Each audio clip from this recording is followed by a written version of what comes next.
بسم اللہ الرحمن الرحیم. یہ اللہ میں عمل کی توفیق عطا فرمائے. الحمد رب العالمین والعاقبۃ والصلاۃ والسلام علی رسول محمد وعلیہ اللہم صلی اللہ علیہ درشی پڑھو. اللہم صلی اللہ علیہ وسلم. اللہم صلی اللہ علیہ محمد وعلیہ علیہ وسلم. یہ امام ربانی مجدد ثانی رحمۃ اللہ علیہ کو نا سید محمود کی طرف لکھا خط مبارک. اللہ پہلے رابطے ایسے ہی ہوتے تھے, اب تو رابطے آسان ہیں لیکن وہ اخلاص کی کمی ہو گئی ہے نا. اللہ اس بیان میں کہ آدمی کو 3 چیزوں سے چارہ نہیں ہے تاکہ نجات ابدی حاصل ہو جائے. ایک سوال کی بات ہے نا. اس بیان میں کہ اہل سنت جماعت کی تابعداری کے سوا نجات محال ہے. اس بیان میں کہ علم و عمل شریعت سے حاصل ہوتے ہیں اور اخلاص طریقہ صوفیہ پر چلنے سے وابستہ ہے. اس بیان میں کہ عمل کا اخلاص اولیاء اللہ کو تمام افعال اعمال حرکات و سکنات میں حاصل ہے. عمل کا اخلاص اولیاء اللہ کو تمام افعال اور اعمال حرکات و سکنات میں حاصل ہے. حق تعالیٰ شریعت مسلم کے سیدھے راستے پر استقامت فرما کر پورے طور پر اپنی بارگاہ میں گرفتار کر لے. آپ کا شریعت اور لطیف محبت نامہ صادر ہو کر خوشی کا باعث ہوا. فقراء کے ساتھ آپ کی محبت اور اخلاص کا حال معلوم ہوا. اللہ تعالیٰ اس کو اور زیادہ کرے. اور آپ نے فوراً فوائد طلب کیے تھے نا. سنو میرے مخدوم, اللہ خادم نہیں کہا, مخدوم کا ہے. مخدوم جس کی خدمت کی جائے, خادم خدمت کرنے والا. ہر کے خدمت کر دو مخدوم شد, ہر خود ردید و محروم شد. جس نے خدمت کی اس کی بے شمار اللہ خادم پیدا کر دیتے. جس نے خود کو دیکھا وہ محروم رہ گیا. ہاں اللہ کبھی خدمتیں ضائع نہیں جاتی. جن خدمت کرے بندہ اس کو اللہ قبر بھی روشن کر دیتا ہے. قبروں پہ روشنی مینار کے بن جاتے ہیں. صحیح بات. آدمی 3 چیزوں سے چارہ نہیں ہے تاکہ نجات حاصل ہو جائے. وہ کیا؟ علم و عمل اور اخلاص. 3 چیزیں کیا ہیں؟ علم, عمل اور اخلاص. نجات کے لیے 3 چیزیں ضروری ہیں, علم, عمل اور بعد علم بعد جو کرے فقیری کاف مرے دیوانہ. علم حق کا جاننا پہچاننا ضروری ہے نا, حق کی پہچان ہو. اللہ یہ مجاہدہ ریاضت ہم کس لیے کرتے ہیں؟ تاکہ نفس کی مخالفت ہو. نفس کی پہچان ہو تو مجاہدہ ریاضت کیا کرے گا؟ جی مجاہدے مشقتیں اٹھاتے ہیں لوگ, ریاضتیں نہیں اٹھاتے. کس لیے اٹھاتے ہیں؟ تاکہ نفس کی مخالفت ہو, اس کو نفس کی پہچان ہی نہ ہو. نفس کی معرفت والے مجاہدے کدھر جائیں گے؟ اللہ سمجھ اس بات کی نہیں آئی, مشکل بات ہے. علم دو قسم ہے. ایک وہ علم ہے جس سے مقصود عمل ہے, جس کا یعنی متکفل یعنی علم فقہ ہے. ایک علم وہ ہے جس سے مقصود عمل ہے. اس کی کفالت یعنی وہ فقہ میں آتا ہے نا, فقہ کے علم. یہ ہم جو بیعت لوگ ہوتے ہیں کس لیے ہوتے ہیں؟ اس لیے ہوتے ہیں تاکہ ہمیں یعنی عقائد پہ یقین ہو جائے اور فقہ کرنا آسان ہو جائے. فقہ پہ چلنا آسان ہو جائے تبھی بیعت ہوتا ہے نا. فقہ کے مسائل تو ہمیں پتہ ہے لیکن اس پہ عمل نہیں ہوتا نا. تو بیعت اس لیے ہوتا ہے تاکہ میرا نفس کمزور ہو جائے, مجھے فقہ پہ عمل کرنا آسان ہو جائے اور میرا عقیدے میں یقین آ جائے. ہم نے سب نے اللہ کی بارگاہ میں جانا ہے, اعمال کا صاحب ہونا ہے. اللہ رب العالمین ہے, اس کے رسول پاک صلی اللہ علیہ وسلم ہے, ہمارا قبر اشر سب ہے نا. یہ ہمارے عقائد میں ہے لیکن ہمیں یقین نہیں آتا. اس یقین بنانے کے لیے بیعت ہوتے ہیں تاکہ میرا یقین پکا ہو جائے. سمجھ آ رہی بات کی؟ اللہ ایک سے مقصود ہے یعنی علم فقہ. دوسرا وہ علم ہے جس سے مقصود صرف اعتقاد اور دل کا یقین ہے. 2 علموں کا پتہ لگ گیا. پہلا علم کیا ہے؟ جس سے فقہ کے کام حاصل کرنا, اس پہ عمل کرنا, علم ہونا پھر عمل کرنا. دوسرا عمل ہے جس سے مقصود صرف اعتقاد اور دل کا یقین ہے. جو علم کلام سے مفصل مذکور ہے اور فرقہ ناجیہ سنت جماعت کی قیاس اور صحیح اور عقیدے سے موافق ہے, اور نجات ان بزرگوں کی اتباع کے بغیر محال ہے. سنت جماعت کی بات کر دی نا. اور نجات ان بزرگوں کی اتباع کے بغیر محال ہے. اگر بال بر بھی مخالفت ہے تو کمال خطرہ ہے. بال بر بھی مخالفت ہے تو کمال خطرہ ہے. یہ بات کشف صحیح اور علامہ صحیح سے یقینی طور پر حاصل ہو چکی ہے. اس میں کچھ خلاف نہیں ہے. کشف سے سمجھ آ رہی؟ سب کشف لوگ ہوتے ہیں نا. اللہ اللہ. پس خوشخبری ہے اس شخص کے لیے جس کو ان کی مطابقت کی توفیق حاصل ہوئی، ان کی تقلید سے مشرف ہوا. ہلاکت ہے اس شخص کے لیے جس نے ان کی مخالفت کی، ان سے الگ ہو گیا اور ان کے اصول سے منہ پھیر لیا.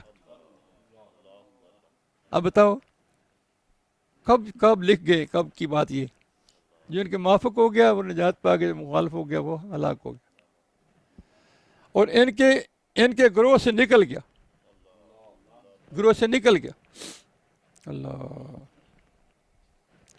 جس کو گھر سے نکال دیں کہ اس کو یعنی یار میرے سے کوئی تعلق نہیں، تو وہ آگ ہو گیا ایک قسم کا، رولفیٹ ہو گیا. اس کو کسی نے اعتبار اس کو کیا کرنا. جس کو سلسلے سے نکال دیا جائے.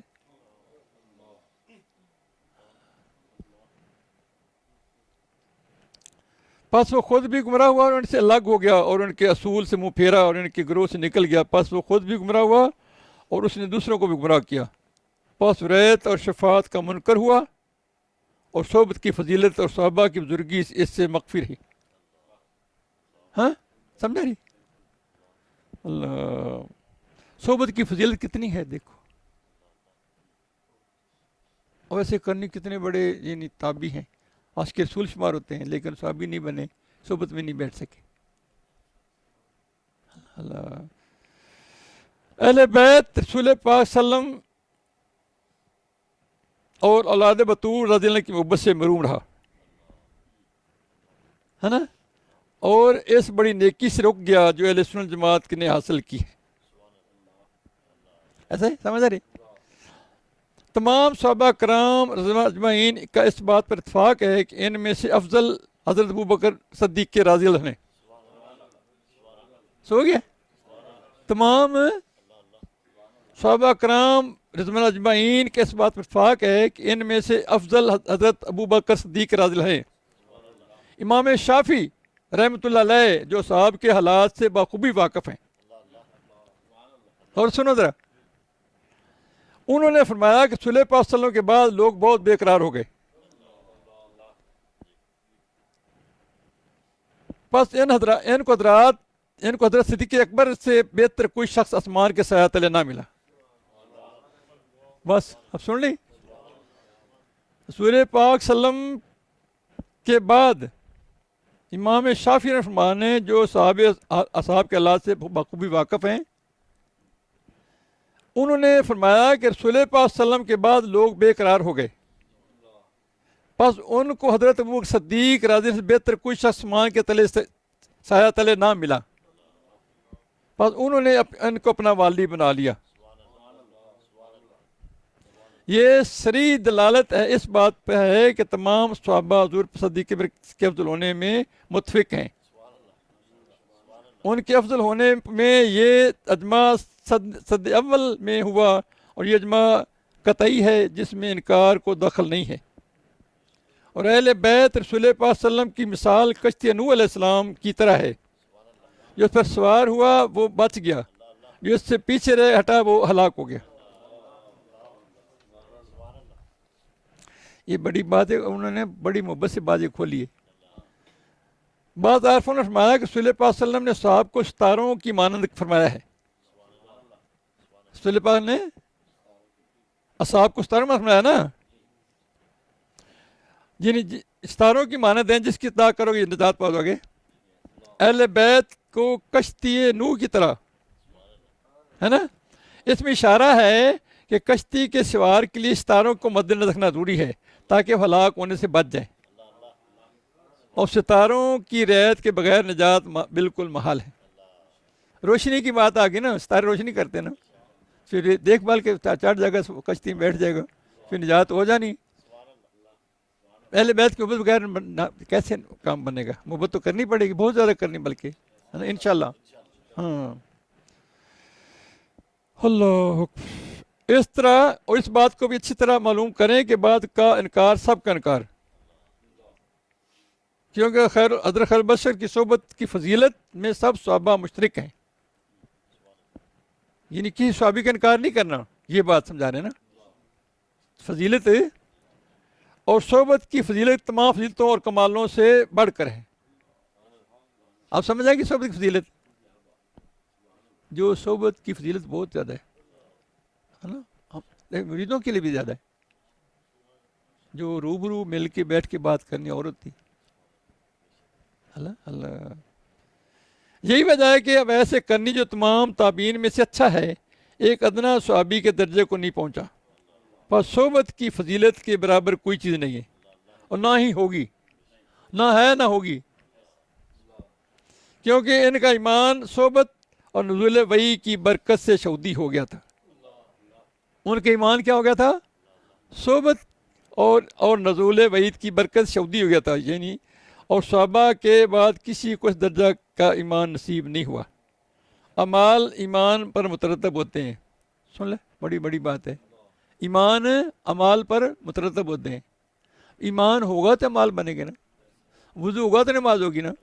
جب انسان بے ایمان ہوگا تو وہ ایمان کے عمل کیا ہوگا؟ جو بندہ ایمان سے خالی ہے تو عمل اس کا کیا ہوگا؟ اللہ اکبر.